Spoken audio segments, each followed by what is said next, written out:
ఆ రోజుకి ఈ రోజుకి నారా చంద్రబాబు నాయుడు గారు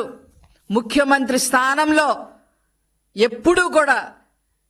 ప్రజలు బాగుపడాలంటే, విద్యార్థులు బాగుపడాలి అని అంటే చదువు అనేది చాలా అవసరం అని చెప్పి ఆ రోజు నుంచి ఈ రోజు వరకు కూడా మరి ఈ 16,347తో కలిపి 1,96,000 ఉపాధ్యాయుల పోస్టులు ఇచ్చింది ఒక్క నారా చంద్రబాబు నాయుడు గారే అని చెప్పి ఈ సందర్భంగా మనవి చేస్తూ, ఇది వీళ్ళు ఏదైతే సోషల్ మీడియాలో ప్రచారం చేస్తున్నారో వైసీపీ, ఇది తప్పుడు ప్రచారం. దీన్ని తిప్పికొట్టాల్సిన అవసరం ప్రజలపైన ఉంది అని చెప్పి ఈ సందర్భంగా తెలియజేస్తూ, ఇంత హీన చరిత్ర వారిని